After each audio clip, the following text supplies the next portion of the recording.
welcome. This is a very informal tutorial on how to layer photos to get kind of a magazine transfer effect, but it opens up the door also to tons of other possibilities. I'm using an iPad and iPencil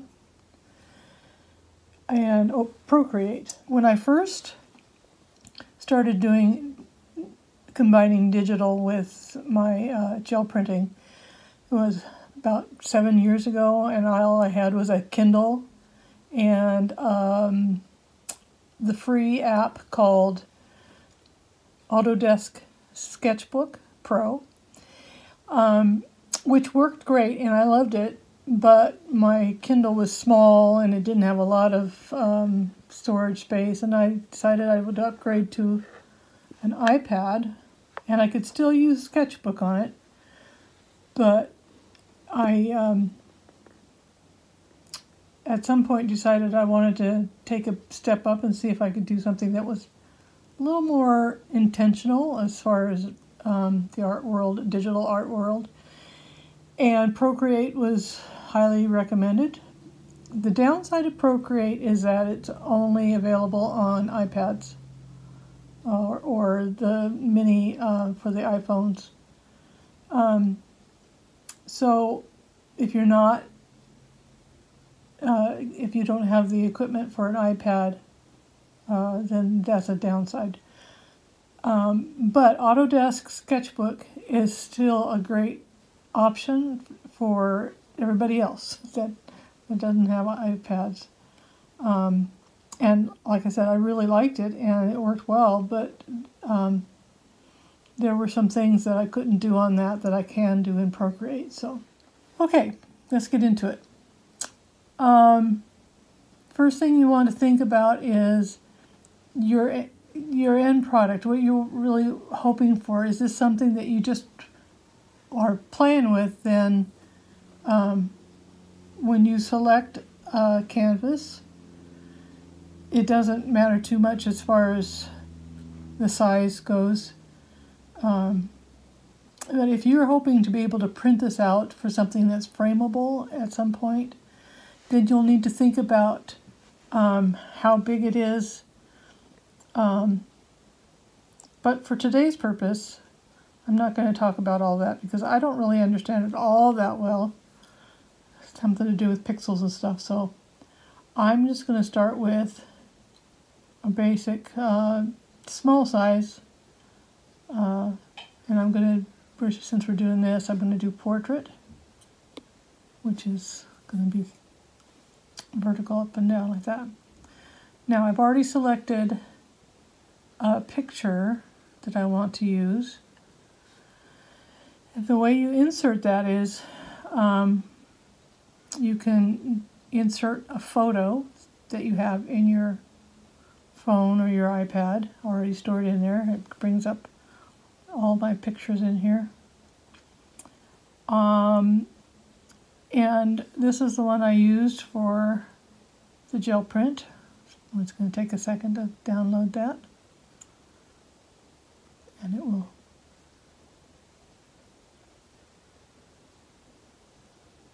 There we go. And there we have it. Now, because I played with this already, I already know that I want to flip this that way, because the person that I'm going to be using the photo of is my grandmother, and I don't want to flip her face. Anyway, it'll make sense as I go along. Okay, so now you see this border around here. That means you can edit the size and shape of this a bit. I want it to fill up my screen, and in fact it's kind of wonky, so I'm going to use warp and just pull that out a little bit till it's completely covering. In fact, I think I might go like this a little bit. Give it a little bit of an angle there. Okay, that's good for now. There's so much editing that can be done with this. I'm going to try to keep it really basic, because you start going into editing and you end up with endless possibilities. Okay, now that's one layer. Now we're going to add another layer by clicking on the plus sign. Gives me another layer. And with this process, you could do the layers reversed because of the setting that we're going to use. But I'm trying to think. I remember what I did. I liked it better with it underneath. So this layer is going to have my grandma's face. There she is. Going to make it bigger. I think I filled it so that took away that border, and I pull it down just a smidge. I'll always adjust that later. Okay, now you see we have two layers, but you only see one of them because this top layer is opaque. It's not going to let anything show through. So what we have to do is we go in here, click on that N. That gives you a whole list of different settings that you can choose. This controls how much shows through. You could do something like that. I mean, but I'm going to choose one of these now. Like I said, this is totally amateur. I'm an amateur. I don't know what most of these things mean. So all I do is I just scroll through them and find one that I liked. You see all the different possibilities. And sometimes it'll just grab me and say, that's the one. So I think what I chose before was something, I think it was like that.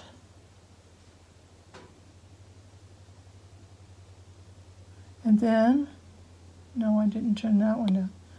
Okay, this one, I'm going to turn down the opacity just a smidge.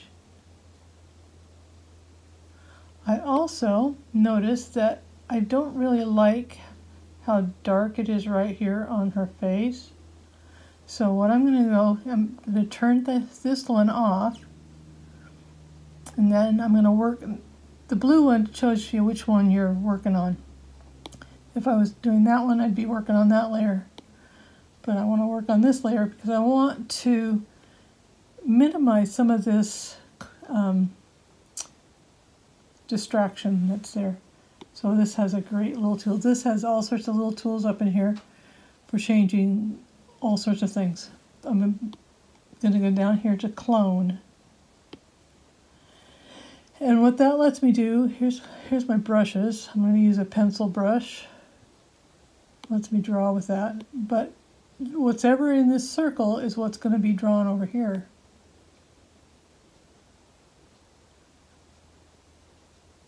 So I can kind of,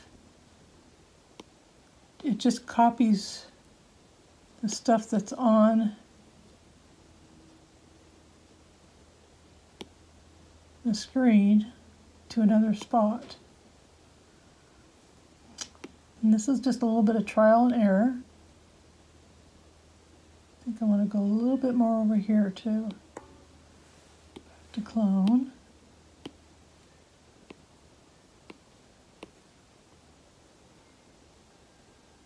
And just kind of lighten that up a bit. Maybe up there a little bit. Not completely. There you go. Yeah, I like that. It's going onto the face a little bit, but not too much. Okay. Okay. Now, I thought I would take it just another level. And then you can move these layers around if you want. And add one other little detail, which I thought would be kind of fun. I'm going to insert another photo. This is the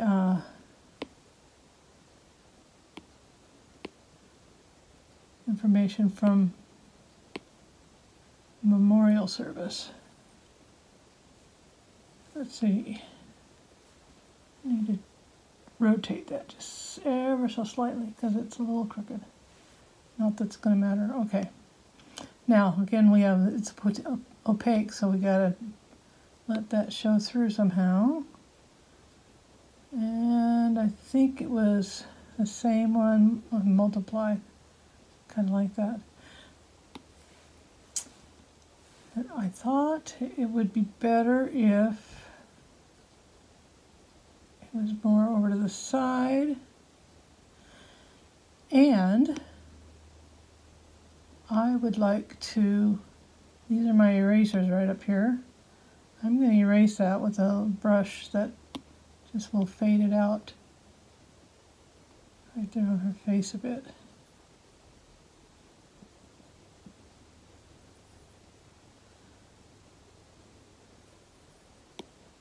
Okay, fade that out a little bit down there too.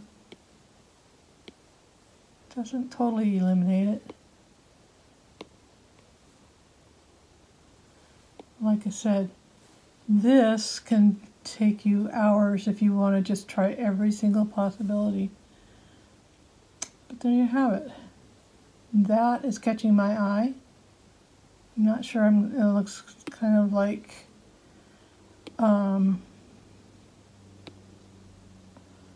yeah. So I'm going to take that clone thing again. Kind of, I don't need to remove every single possibility of blemish, but I don't want something that catches my eye when it's not supposed to. There we go.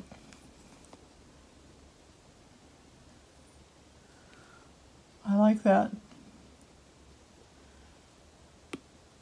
And sometimes I like to sign my work. I usually use a pen. And that's going to be too big, I think. I can put this anywhere. Oops, that's way too big.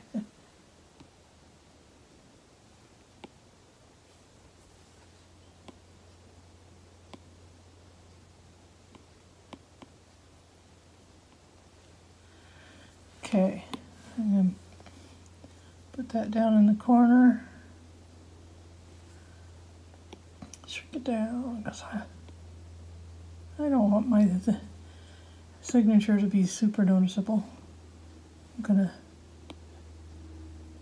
fade that out a little bit so it just kind of almost blends in. And there we have it. I almost think I keep doing this. It, like I said,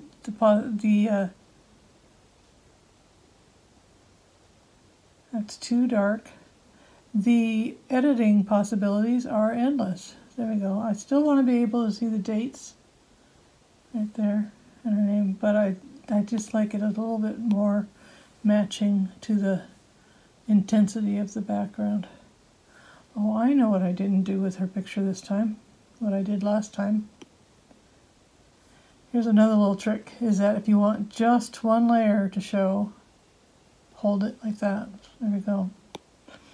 Now, I wanted there to be more contrast here, so this, I've got my setting to be able to pick that color out. I want it to be darker though. I want it to be darker, so I'm going to pull it down. And then what I'm going to do is I'm going to pull that color right over here to the darkest part. And then I'm not lifting my pen. I'm going to get the dark parts where I want it, like that. I think I like that. Now let's see what that did to the, that puts them all back there. Yeah. Now I can go back in and increase that a little bit and it matches. There you go. So there's lots of possibilities there. Now, if you wanted to print that out, you would go up to Share and choose what format. I usually, because I'm usually just sharing online, I choose JPEG, and then I save my image. You could also just send it to somebody. You can post it directly on Facebook or Instagram, but I usually start with saving it to my photos, and that's it. Now, how close is it to that one? It's a bit different because this one, the one we just did, I used a picture of this gel print that was already in my